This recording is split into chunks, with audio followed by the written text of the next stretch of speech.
अस्सलामुअलैकुम dear students, this is Mohammad Naveed Jafar. Dear students, last lectures के अंदर हमारी जो डिस्कशन थी वो जो फंक्शंस, फिर उसकी लिमिट्स, फिर कंटिन्यूटी, फिर composition of the function, inverse functions, तकरीबन हमने इस चैप्टर की हर बात को डिस्कस कर लिया। अब आखिरी जो इसकी एक्सरसाइज है वो है ग्राफ ऑफ द फंक्शंस के ऊपर। अब डिफरेंट फंक्शंस के ग्राफ्स की बात करेंगे हम, और मैंने यहाँ पे जो टॉपिक में लिखा वो फंक्शंस भी लिखा और रिलेशंस भी लिखा। ये भी देखेंगे कि कोई भी आपके पास जो एक रिलेशन लिखा होता है वो फंक्शन है या नहीं है, कैसे पता चलता है वो फंक्शन है या नहीं है। एक तो मैंने अपने पहले लेक्चर्स के अंदर वो सारी डिटेल्स बता दी। आज मैं आपको ज़रा ट्रिकी तरीके से, चूँकि मैं ग्राफ्स पढ़ाने जा रहा हूँ, तो ग्राफिकल रिप्रेजेंटेशंस में बताऊंगा कि फंक्शन है या नहीं है, और कोई अगर रिलेशन, कोई ग्राफ बना हुआ है उसका इन्वर्स एग्जिस्ट करता है या नहीं करता, या वो ग्राफ किसी फंक्शन का है या नहीं है, ये बातें भी आज हम देखेंगे। सबसे पहले हमें ये कहा जाता है कोई चीज़ सर्कल है, इलिप्स है, हाइपरबोला है, पैराबोला है, कुछ भी बन रहा है, वो सारे के सारे ग्राफ्स हैं। लेकिन हमने देखना ये कि एक्चुअली ग्राफ बजाते खुद डेफिनेशन ग्राफ की क्या है, ग्राफ क्या चीज़ है, फिर ये सर्कल बनेगा, इलिप्स बनेगी, हाइपरबोला बनेगा, पैराबोला बनेगा। तो students, graph of a function F, जो किसी भी फंक्शन का ग्राफ होता है वो बेसिकली सेट ऑफ पॉइंट्स होता है। पॉइंट्स का एक सेट है। किस तरह के कि वो तमाम पॉइंट्स जिसमें y is equals to f of x है।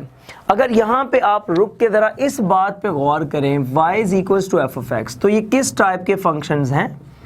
एक्सप्लिसिट टाइप के फंक्शंस हैं। एक्सप्लिसिट फंक्शंस, एक फंक्शंस होते हैं एक्सप्लिसिट और एक होते हैं इम्प्लिसिट। एक्सप्लिसिट फंक्शंस वो होते हैं जिनमें आप इजीली x और y को सेपरेट कर सकते हैं, और जो आपके इम्प्लिसिट फंक्शंस होते हैं उसमें x और y इस तरह उनका पैचअप हुआ होता है कि आप उसको सेपरेट नहीं कर पाते। सो स्टूडेंट्स, ये एक्सप्लिसिट फंक्शंस की बात हो रही है कि वो तमाम पॉइंट्स का सेट जो एक फंक्शन में x पुट करने पर y के इक्वल आ रहे हैं, यानी कि एक्सप्लिसिट फंक्शंस हैं। x यहाँ पे डोमेन को रिप्रेजेंट कर रहा है, ऐसे तमाम फंक्शंस का जो सेट होता है उसको हम ग्राफ कहते हैं। तो स्टूडेंट्स, यहाँ पे किसी भी ग्राफ, मैं इस बात को भी रिलेट करता चलूँ, फिर मैं आगे अपनी जो क्वेश्चंस के अंदर भी ये बातें बताऊंगा। फंक्शंस और रिलेशंस की बात बताता चलूँ। कोई रिलेशन फंक्शन है या नहीं है, या उसके अंदर ये क्या सिचुएशन पैदा हो जाती है, कैसे पता चलेगा कि वो फंक्शन है या नहीं है। आपने हॉरिजॉन्टल लाइन टेस्ट और वर्टिकल लाइन टेस्ट का थोड़ा जिक्र सुना होगा। हॉरिजॉन्टल लाइन टेस्ट स्टूडेंट्स ये होता है, वर्टिकल लाइन टेस्ट पहले मैं बताता चलूँ। वर्टिकल लाइन टेस्ट ये है कि आप किसी भी ग्राफ के ऊपर एक वर्टिकल लाइन ड्रॉ करें। अगर वो वर्टिकल लाइन सिर्फ एक पॉइंट पर टच करे तो वो ग्राफ किसी फंक्शन का होता है।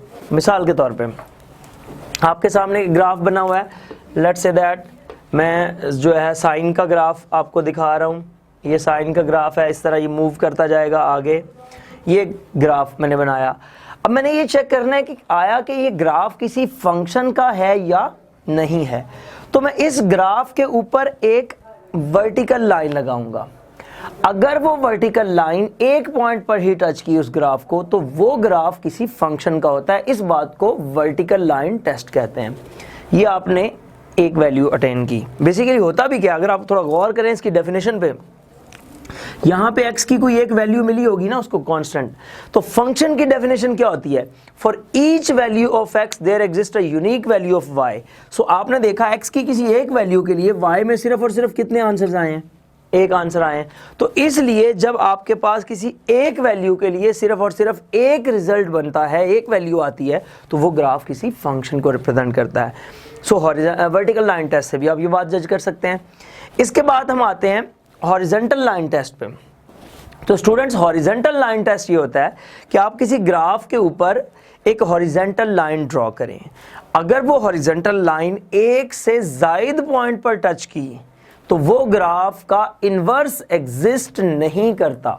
यानी कि इन्वर्स एग्जिस्ट करने के लिए भी शर्त यह है कि एक वैल्यू के लिए एक ही आंसर आना चाहिए था। अब आप देखें, मैंने जब इधर से लाइन लगाई तो ये जो हॉरिजॉन्टल लाइन थी वो इस पॉइंट पर भी टच कर गई और इस पॉइंट पर भी टच कर गई। तो जब कोई लाइन एक से ज़्यादा पॉइंट पर हॉरिजॉन्टल लाइन टच कर जाए तो वो ग्राफ जो होता है उसका इन्वर्स एग्जिस्ट नहीं करता। सो स्टूडेंट्स, ऑन टू की बात आपको याद होगी मेरे लेक्चर्स के अंदर, जब मैंने फंक्शन के बारे में बताया कि वो ऑन टू होगा तो 1 1 होगा, ऑन टू होगा, तो उसके लिए भी तो पीछे कोई एक ही वैल्यू एग्जिस्ट करनी चाहिए ना। तो यहाँ तो मैं y की कोई एक वैल्यू ले रहा हूँ सम c, लेकिन यहाँ x की आप देख रहे हैं कि कितनी वैल्यूज आ रही हैं, कोई c1 c2, कोई 2 वैल्यूज यहाँ पे मौजूद हैं। सो इसलिए y की एक वैल्यू के लिए भी 2 वैल्यूज एग्जिस्ट करेंगी, तो इन्वर्स एग्जिस्ट नहीं करेगा, क्योंकि y की एक वैल्यू के लिए 2 वैल्यूज एग्जिस्ट करने से मुराद है कि हम इधर से इधर वापस आ रहे हैं, y पुट करेंगे और x में कोई आंसर आएगा। तो जब उधर से इधर वापस आएंगे तो फिर भी आपके पास किसी एक वैल्यू के लिए कोई एक ही वैल्यू एग्जिस्ट करनी चाहिए थी, लेकिन यहाँ तो y की एक वैल्यू के लिए x की 2 वैल्यूज एग्जिस्ट कर गई। इस बात को कहते हैं horizontal line test. So students, vertical line test होता है ये चेक करने के लिए कि आया कि कोई ग्राफ किसी फंक्शन का है या नहीं है। वर्टिकल लाइन लगाई, एक पॉइंट पर टच कर गई तो फंक्शन। हॉरिजॉन्टल लाइन टेस्ट इसलिए होता है कि आपने चेक करना है कि इसका इन्वर्स एग्जिस्ट करता है या नहीं। आपने एक हॉरिजॉन्टल लाइन लगाई, अगर वो एक से ज़ायद पॉइंट पर टच कर गई तो वो ग्राफ का इन्वर्स फंक्शन एग्जिस्ट नहीं करता। तो इसलिए जो है हम इससे आगे बढ़ते हैं इस रिलेशन से और फिर देखते हैं।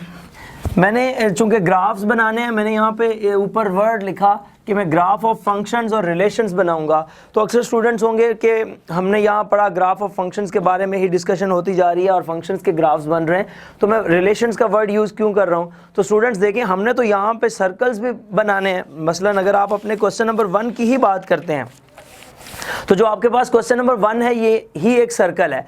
तो सर्कल को तो अगर आप थोड़ा गौर करें तो जब मैं एक हॉरिजॉन्टल वर्टिकल लाइन लगाता हूँ तो सर्कल के ऊपर वर्टिकल लाइन बता रही है कि x की किसी एक वैल्यू के लिए y की 2 वैल्यूज एग्जिस्ट कर गई। तो जब आपके पास किसी रिलेशन के अंदर x की एक वैल्यू के लिए y की 2 वैल्यूज आए तो ये तो फंक्शन की डेफिनेशन के अगेंस्ट है कि वो आपका फंक्शन ही नहीं बनता। इसका मतलब है सर्कल एक फंक्शन नहीं है, बट सर्कल एक रिलेशन तो है ना। इसलिए मैंने यहाँ टॉपिक्स के अंदर रिलेशंस को भी मेंशन किया। इसी तरह अगर इसकी इन्वर्स की बात करें तो इसका इन्वर्स भी एग्जिस्ट नहीं करता।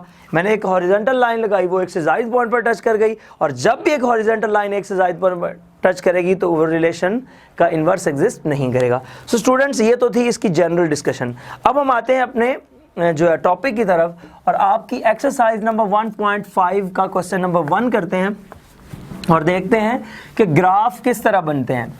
तो पहला क्वेश्चन जो आप देख रहे हैं वो है draw the graph of the following, question number 1, और उसका जो part number 1 that is x² + y² = 9। हमने ग्राफ बनाना है x² + y² = 9 का।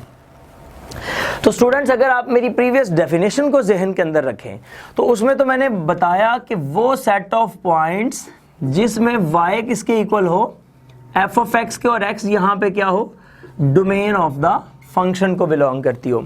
तो ये बात हमने ऑलरेडी डिस्कस की। तो पहले मैं इस जो मेरे पास एक रिलेशन लिखा हुआ है ज़रा इसको इस फॉर्मेट में तो लिखूं।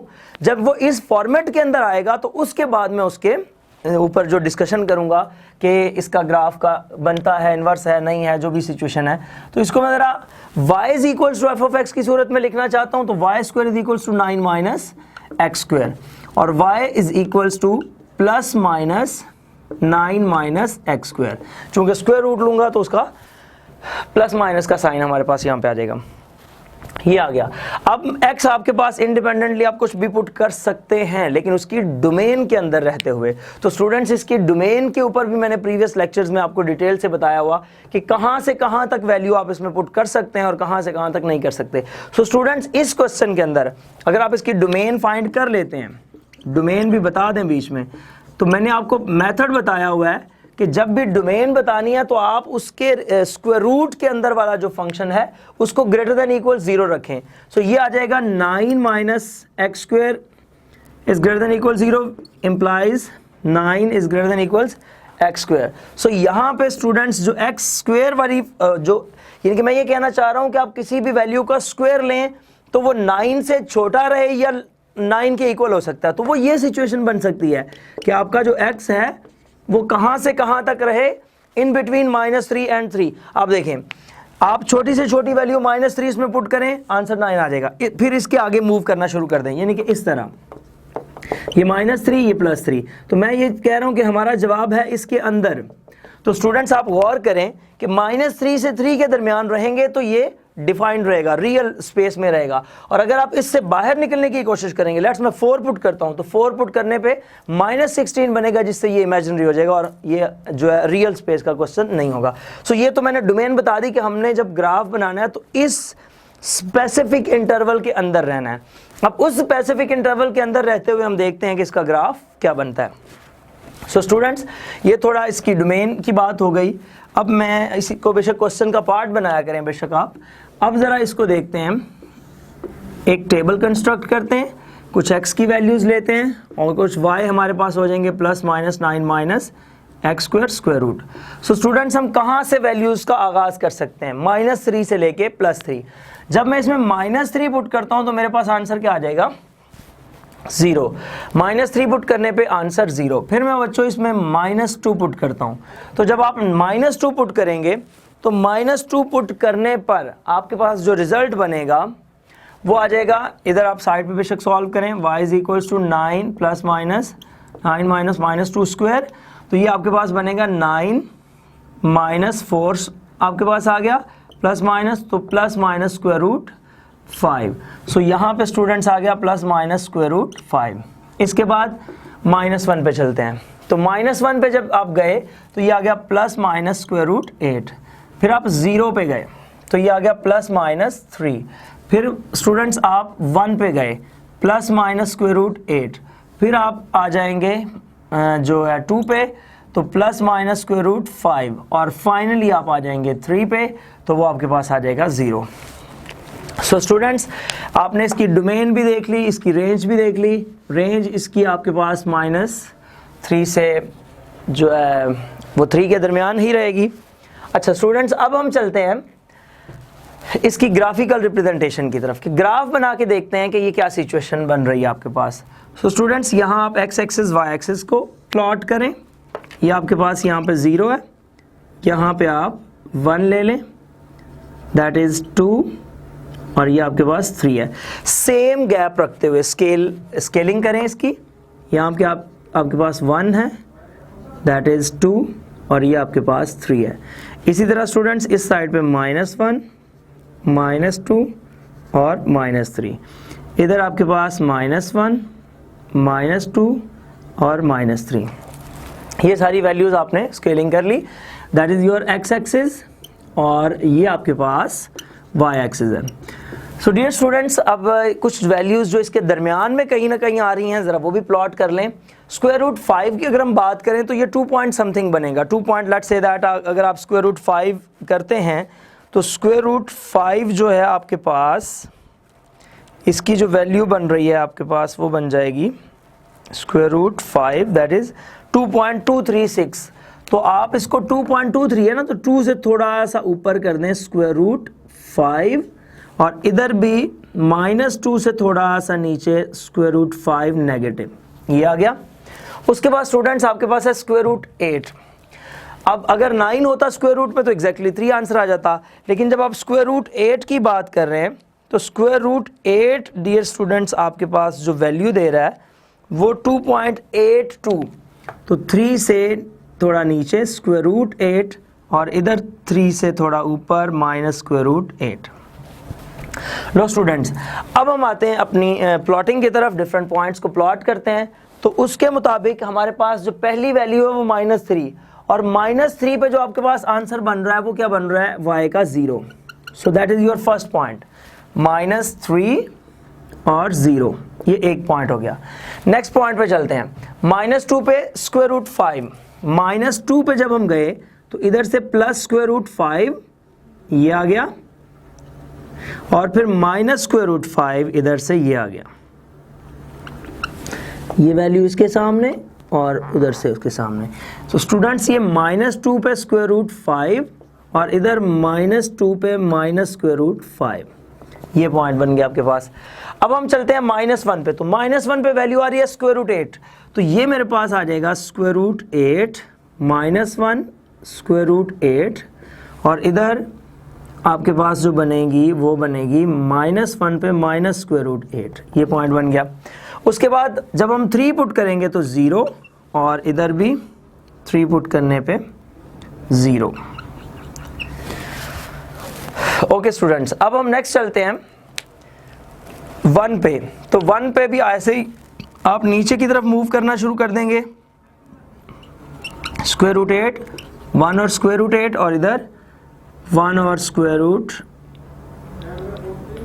-8, 1 और माइनस स्क्वायर रूट 8। फिर स्टूडेंट्स 2 पे स्क्वायर रूट 5, ये आ गया 2 पे स्क्वायर रूट 5, और 2 इंटू स्क्वायर रूट 5 इधर आ जाएगा 2 पे माइनस स्क्वायर रूट 5। चूंकि एक एक x की वैल्यू के लिए दो y की वैल्यूज एग्जिस्ट कर रही हैं, और फाइनली 3 पे आपके पास क्या आ जाएगा 0। सो स्टूडेंट्स, ये जितने पॉइंट्स हमारे पास बन रहे हैं, अब इन सब को प्लॉट जो है ड्रॉ हम ज्वाइन कर देते हैं। तो ये कुछ हमारे पास जो सिनेरियो, कुछ सिचुएशन बनेगी वो कुछ इस टाइप की बन रही है।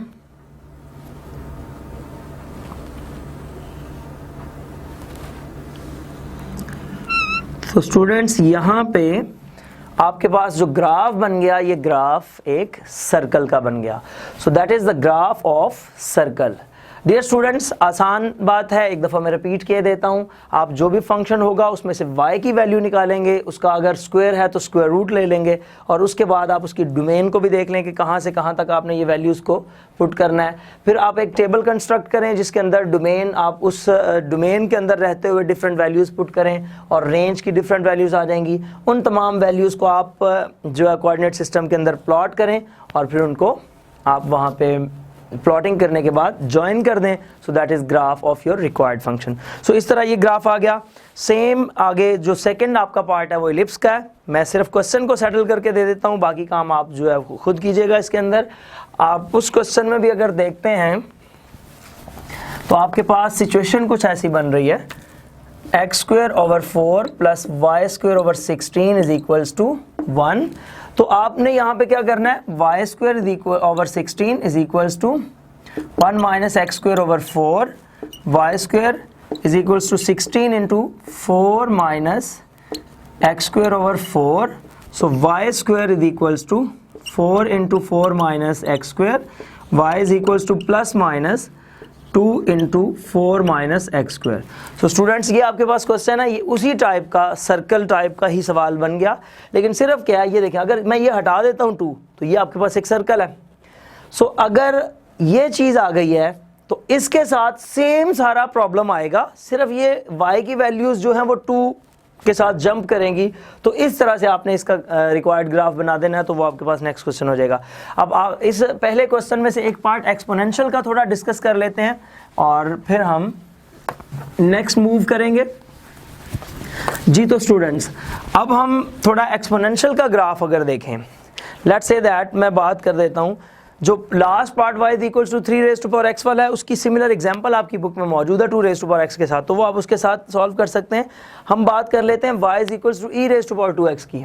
क्वेश्चन है y = e⁻²x। So students, y = e⁻²x के साथ जब आप क्वेश्चन करेंगे तो इसकी डोमेन इंडिपेंडेंट है, आप जो मर्जी पुट कर सकते हैं ऑल रियल नंबर्स में से, और रेंज इसकी पॉजिटिव रियल नंबर्स ही आती है। सो स्टूडेंट्स, हम जब इसका ग्राफ बनाएंगे तो मैं यहाँ पे y, ये x है, ये मेरे पास y है। अगर हम एक दो नेगेटिव वैल्यूज़ भी ले लें, मैं उसका भी रिजल्ट बताना चाहता हूँ बेसिकली, तो फिर हम आगे मूव करते हैं। मैं यहाँ पे -1 से स्टार्ट कर रहा हूँ, फिर 0 पुट करूँगा, फिर 1 और फिर 2। ये इनफ है, काफ़ी है इतनी वैल्यूज़। जब आप -1 पुट करेंगे तो बेसिकली ये चीज़ जो बनेगी वो ये बनेगी e⁻² इंटू -1, मतलब e⁻²। So dear students, calculator पे आप इसको कैलकुलेट कर लेंगे, तो आप e लिखें e⁻², तो आप शिफ्ट अल्फ़ा करेंगे e और साथ -2 इसकी पावर में लिखें, तो आपके पास जो आंसर है इसका वो 0.71 समथिंग आ रहा है, 0.712, तो मैं 0.72 लिख रहा हूँ। ये आपने जब इसमें -1 पुट किया, स्टूडेंट जब आप इसमें 0 पुट करेंगे तो इसका आंसर क्या हो जाएगा 1। जब आप इसमें 1 पुट करेंगे तो e⁻², तो आपके पास जो e² है, e² स्टूडेंट्स वो आपके पास बनेगा e⁻²,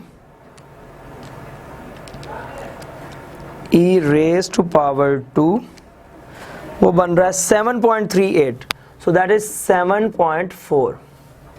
उसके बाद आप 2 पुट करेंगे तो ये बन जाएगा e रेज़ टू पावर 4।